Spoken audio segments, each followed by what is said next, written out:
நீங்கள் சொல்கிறதெல்லாம் வச்சு பார்க்கும்போது இது பைப்போலார் டிஸார்டர் மாதிரி தான் தெரியுது. பட் பேஷண்ட் நேரில் பார்க்காம ஒன்றும் ஷுவராக சொல்ல முடியாது. பைப்போலார் டிஸார்டர் அப்படின்னா டாக்டர்? பைப்போலார் டிஸார்டர் பேரே பார்த்தீங்கன்னா 2 போல்ஸ் 2 எக்ஸ்ட்ரீம்ஸ். அதனால இது ஸ்ப்ளிட் பர்சனாலிட்டி டிஸார்டர் இல்லை. ஒரு எக்ஸ்ட்ரீம் வந்து டிப்ரெஷன், இன்னொரு எக்ஸ்ட்ரீம் வந்து மேனியா. டிப்ரெஷனில் பேஷண்ட்ஸ் ரொம்ப சோகமாக இருப்பாங்க, பசி எடுக்காது, தூக்கம் வராது, சின்ன சின்ன விஷயத்துக்கு ரொம்ப கில்ட்டியாக ஃபீல் பண்ணுவாங்க. இன்ஃபேக்ட் இது ட்ரீட் பண்ணாமல் விட்டுட்டிங்கன்னா சூசைட் வரைக்கும் போகலாம். மேனியாவில் பேஷண்ட்ஸ் பயங்கரமாக கோவப்படுவாங்க, சில டைம் காரணம் இல்லாமையே சந்தோஷப்படுவாங்க. இது கிராண்டியாஸ் திங்கிங்னு வாங்க. ஃபார் எக்ஸாம்பிள், ஒரு பேஷண்ட்டுக்கு ஒரு காரை கூட தூக்க முடியும்னு நம்புவாங்க. அண்ட் ஒரு சின்ன வாக்குவாதத்தில் சடனாக வெறித்தனமாக கோவம் வந்து அடிக்க வரலாம், சில டைம் அவங்களே அடிச்சுக்கலாம். ஒரு குறிப்பிட்ட காரணம் இருந்தால் தான் இந்த நோய் வரும்னு சொல்ல முடியாது, யாருக்கு வேணால் எப்போ வேணாலும் வரலாம். டாக்டர் இதை இதை குணப்படுத்திடலாம்ல? அவ்வளோ சிம்பிளாக சொல்ல முடியாது. ஒரு பேஷண்ட்டுக்கு வந்து இந்த நோய் ஒரு வாட்டி வந்து திருப்பி வராமல் இருக்கலாம், சில பேஷண்ட்ஸுக்கு திருப்பி திருப்பி வரலாம். பட் முக்கியமாக மெடிசன்ஸ் வந்து ரொம்ப வருஷம் சாப்பிடணும். நீங்கள் முதல்ல பேஷண்ட்டை கூப்பிட்டு வாங்க, நான் பார்க்குறேன். பைப்போலார் டிஸார்டர் அது இதுன்னு ஒன்றும் சொல்லாதீங்க, நீங்கள் வேறு ஏதாவது சொல்லி கூப்பிட்டு வாங்க, நான் பார்க்குறேன். டாக்டர் சொன்னதை கேட்டதும் என் ரத்தமே உறைஞ்சி போச்சு. எப்படியாவது ராம்கிட்ட பக்கமாக எடுத்து சொல்லி டாக்டர்கிட்ட கூட்டிகிட்டு வரணும்னு எங்கள் வீட்டில் நைட் ஸ்டே பண்ணலான்னு கூப்பிட்டேன். அன்றைக்கி தான் ராம் தனக்கும் மற்றவங்களுக்கும் எவ்வளோ ஆபத்து நான் புரிஞ்சுக்கிட்டேன்.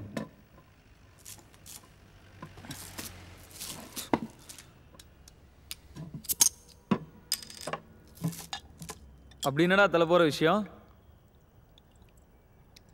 சென்னை விட்டு ஒரு நாள் கூட வெளியே தங்கினதில்லை, அவ்வளோ ஃபீல் பண்ணா நீங்கிறதுனால விட்டா.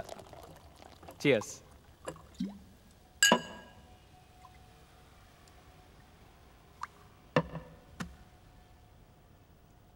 டேய் என்னடா சைலண்ட்டாக இருக்க?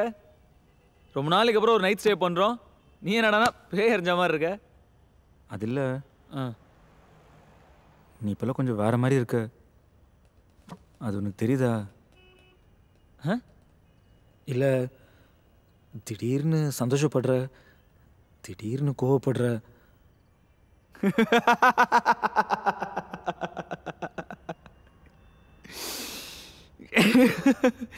டேய், சந்தோஷப்படுறது கோவப்படுறது இதெல்லாம் செஞ்சா தானடா மனுஷங்க? என்ன செந்தில்? இல்லைடா, நீ ரொம்ப அதிகமாக பண்ணுற. ஒரு மாதிரியா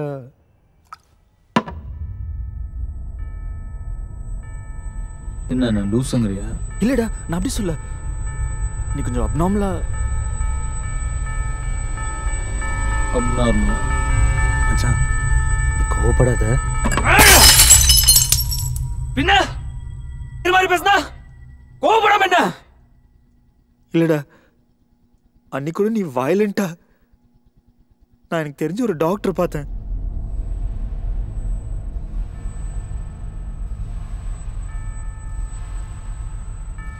போதும், இதுக்கு மேல எதுவும் பேசாத. மச்சான், நான் சொல்றது கொஞ்சம் கேளு. நிறுத்துறா? இல்லடா, இது ஏதோ பைப்போலார் டிஸார்டர் அது இதுன்னு. மச்சான், நீ ஒரு வாட்டி என் கூட வந்தேன்னா சொல்லி கொஞ்சம் கேளுடா.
இல்லை மச்சான், கொஞ்ச நாளாகவே நீ திடீர்னு ஜனனிக்கு தெரியுமாடா? தெரியாதுன்னு தான் நினைக்கிறேன் மச்சான். ஜனனி இருக்கும் போதெல்லாம் நீ மச்சான் ஜனனிக்கிட்ட சொல்லிடலாம் மச்சான்.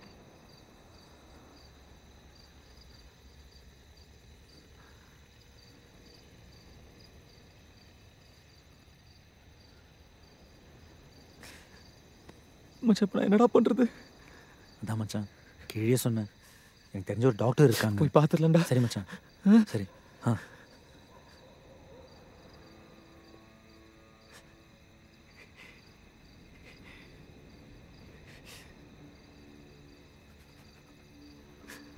மச்சான் வைத்தியம் மாட்டா. டேய் ஏன்டா இப்படி பேசுற? ஒன்றும் இல்லைடா, எல்லாம் சரியாடும்டா, கவலைப்படாத மச்சான்.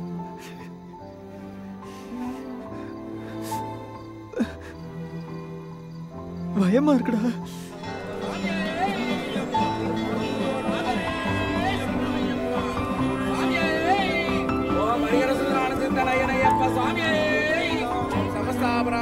ஒன்றும் பயப்படாதீங்க, சின்ன சின்ன டெஸ்ட் எல்லாம் இருக்கு, அதை முடிச்சுட்டு எப்படி ப்ரொசீட் பண்ணலாம்னு நான் சொல்கிறேன். டெஸ்ட்னா பிளட் டெஸ்ட், ஸ்கேன்?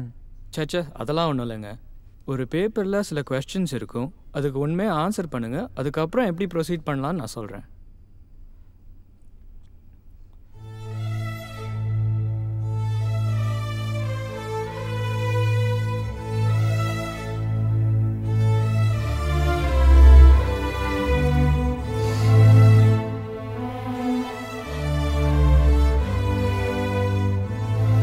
டாக்டர் முகத்தை பார்த்த உடனே தெரிஞ்சுது ராம்க்கு ஏதோ சீரியஸ்ன்னு. பைப்போலர் டிஸார்டர்னா ஒன்று ரொம்ப சந்தோஷமாக இருப்பாங்க, இல்லை ரொம்ப சோகமாக வயலண்ட்டாக இருப்பாங்க. ஆனால் ஒரே நேரத்தில் நார்மலாகவும் டிப்ரெஸ்டாகவும் மேனிக்காகவும் இருக்கிறது இது வரைக்கும் அவர் பார்த்ததே இல்லைன்னு சொன்னார். ராம் கண்டிஷனை நினச்சி ரொம்ப பயந்தார். எப்படியாவது ராமை கன்வின்ஸ் பண்ணி அட்மிட் பண்ண சொன்னார்.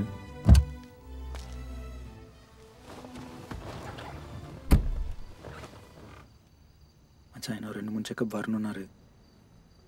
ஆனால் அட்மிட் ஆகுது பெட்டர்னு பேசாமல் ஜனனி கிட்ட சொல்லிட்டு. மச்சான் ப்ளீஸ்ரா, வேணாண்டா. எனக்கு இந்த மாதிரினா அவன் என்னை பார்க்கும்போது அவள் கண்ணில் லவ் இருக்குமாடா, பயந்தானே இருக்கும். மச்சான் வேணாம் மச்சான், ப்ளீஸ்ரா. புரியுதுடா, ஆனால் இன்னைக்கு எனக்கான மாதிரி நாளைக்கு அவளுக்கு ஆச்சுன்னா அதை நீ தாங்குவியா?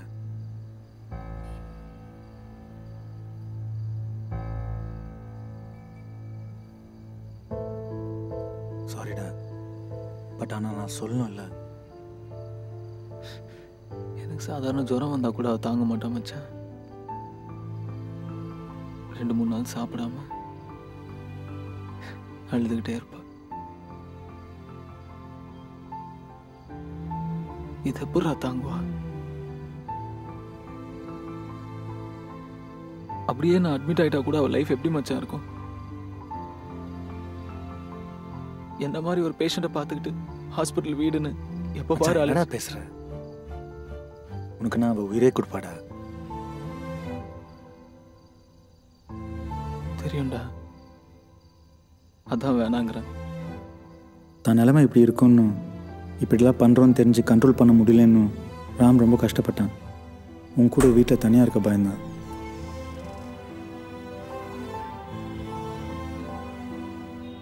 என்னடா இது?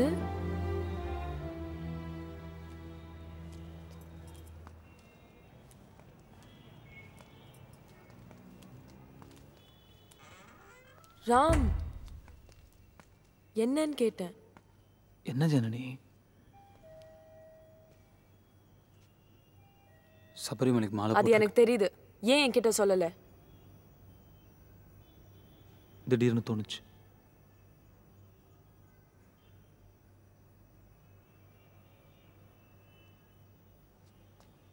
ஜனனி, செந்தில் நம்ம வீட்டில் தான் ஒரு வாரம் தங்க போகிறான். அவன் ஹவுஸ் ஓனர் திடீர்னு காலி பண்ண சொல்லிட்டாரு. சாரி ஜனனி, நான் ஹோட்டலில் தங்குறதா சொன்னேன், இவன் தான் கேட்கல. சாச்சா, ஃபீல் அட் ஹோம் யா. கை எப்படி இருக்கு? ஆ பெட்டர். பார்த்தா படிக்கட்டுல இருந்து விழுந்த மாதிரி இல்ல, யாரோ ஆள் வச்சு அடிச்ச மாதிரி இருக்கு.